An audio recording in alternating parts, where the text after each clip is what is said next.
The ugly four-letter D word, debt. How do you deal with it? Is there a way out? And how would you even start?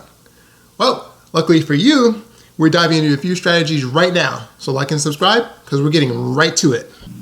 Today we look at the numbers for what some outstanding debts may look like for the average household.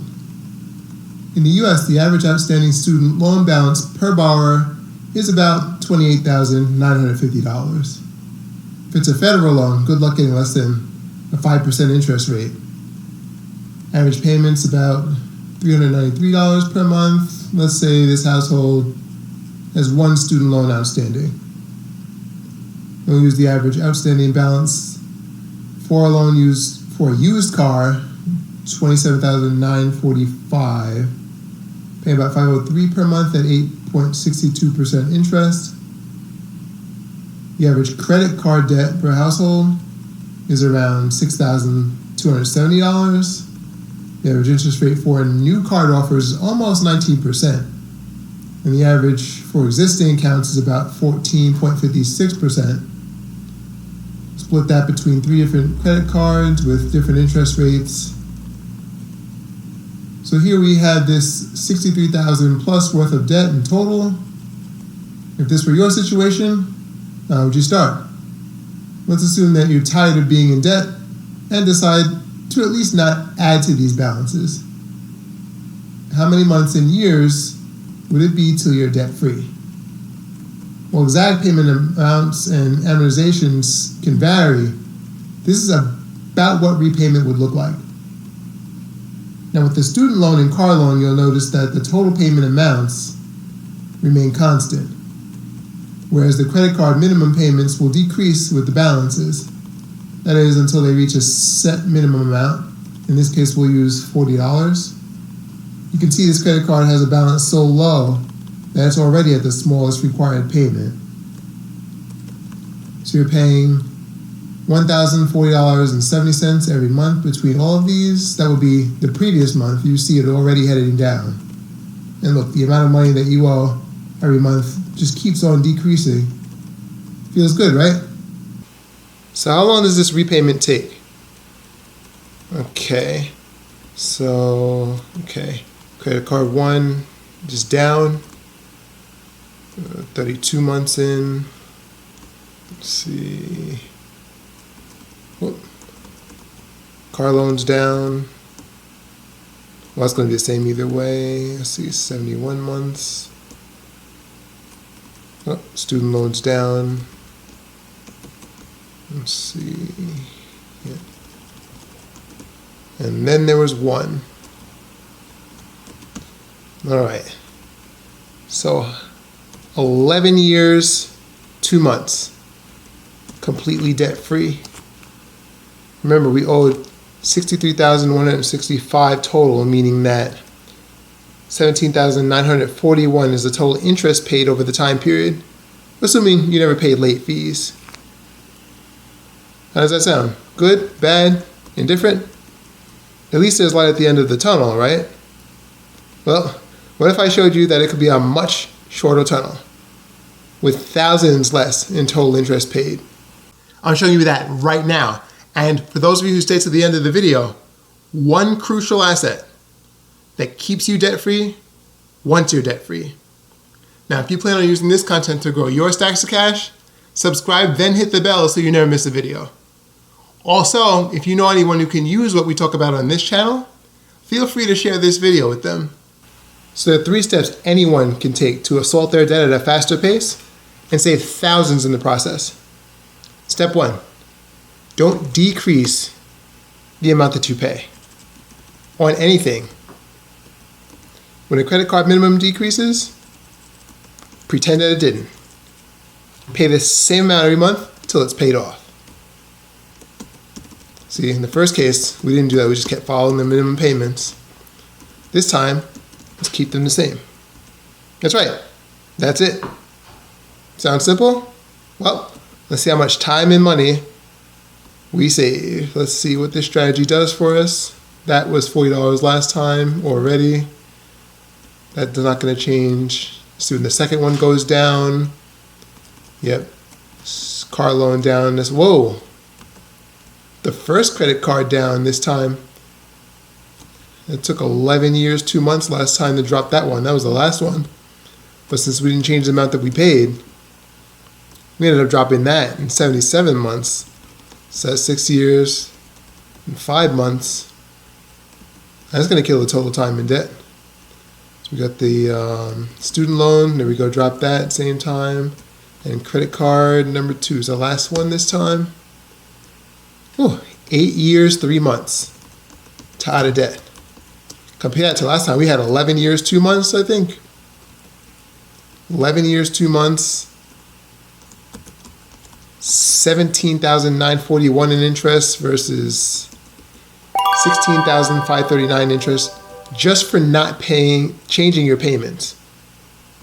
That's it. That's all we did. Almost 3 years total time in debt. 1,000, maybe 1,500 saved.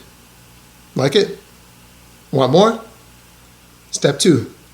Do the same thing you were doing, never shrinking your payments. And now, whenever you kill a balance, you apply what you were paying on it, in this case $40, to the next smallest balance. See, there wasn't a whole 40 left here, so we applied the difference to that payment. And then next month we've got 40 here plus 42 here. And bam. So we apply everything that we pay from the balance that's down to the next smallest balance. And then when you drop that second one, you apply everything that was going toward that to the next balance. Transition, pay partial. We use part of that amount. Remember, we're never paying anything different.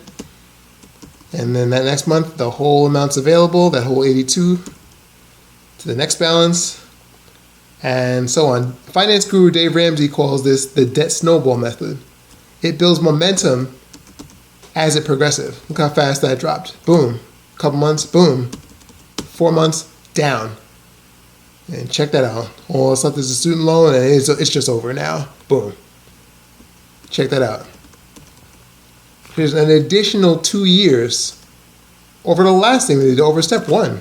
Right? It was 11 years, 2 months, 8 years, 3 months, now 6 years, 3 months. So you would say 24 more months. And over $1,800 even more than we did before. Wowee. Okay. One more trick, one comparison, and then the special asset that'll keep you debt-free. Step 3, and don't get mad at me because this one's optional. It's the part where you skip the iced latte twice a week. Applying just a little extra money per month to our snowball, and it doesn't have to be much. Let's use $40 a month. Don't change our total amount paid per month like we've been doing, but what we're doing, we're just adding $40 to that. So we do that same thing. We don't decrease this with the credit card decreases. We just add $40, and so instead of 40 here, we play 80, and that's it. And we do the same thing. We add any payments of defeated balances to the next smallest balance. And boom, we drop that quickly. Now we can immediately go here, do more, whoop, down again. These are going down quickly. 32 more, ooh, ouch. All right, there we go. Inflicting some pain. 5 years, 11 months now. And whoa, we only saved 4 months here, but we saved ourselves some interest. So without the extra $40 a month, $14,723. $40 a month saves you $2,036. Man, so that's what it is. Just adding a little bit to the combined strategies saves you so much interest. Not too much time. Most of your time saved by using down balance amounts on the next smallest balance. But I want to answer one little debate here. There is a debate. So if you have some extra money, or you dropped a payment, you've taken one down, you're going to use that payment on the next payment. So we take out credit card 1, we're going to use that whole thing to create out credit card 2, etc. The question, should you attack the lowest interest or the highest interest or the lowest balance? Here we've been attacking the lowest balance. But let's do the exact same thing. Pay $40 a month more And instead of attacking the lowest balance, we'll attack the highest interest. So the highest interest is credit card number 2. No, yeah, so we'll attack the highest interest with the extra $40 a month, credit card number 2. So instead of 42, we'll pay 82. We'll drop that, and then we'll go for interest from there. All right, so student loan and car loan are still last. Let's do it. So let's see if we can bring that down. They fall at the same time. This was so low it fell anyway. So they're both down at, what was that, 32 months? And then we have both of these payments to apply towards the highest credit card balance and middle and lowest interest. Boom. Let me apply those there. It looks about the same. Yep. So we didn't save any time at all. 5 years, 11 months. Let's see if we save any interest. So attacking the highest interest versus attacking the lowest balance. Okay, so that actually saves a little less money.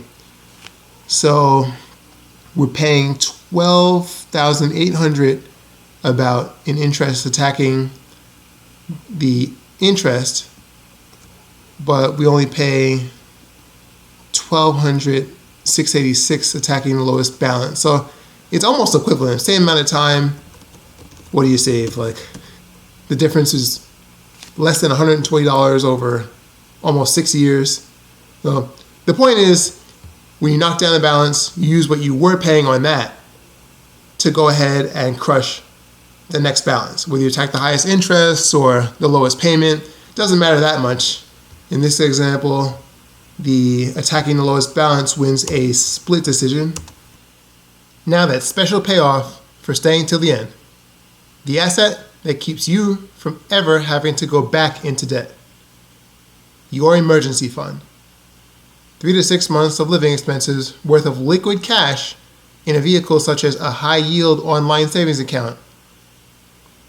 Loss of job, injury, illness, broken appliances, new roof, all of these can send you scrambling for your wallet. The problem is, if said wallet is empty, you may be forced to borrow money, and you're right back into debt. Having a few months of living expenses set aside can save you from having to borrow. And while I know it's tough to keep up with inflation, earning 1% or 2% in annualized interest, it sure beats paying 19% interest on that new credit card that you may never have needed. Got any tips, questions, or debt freedom success stories? Comment below, as your feedback helps me to improve this content. And if you feel that anyone can get value from this video, like, subscribe, and most importantly, share.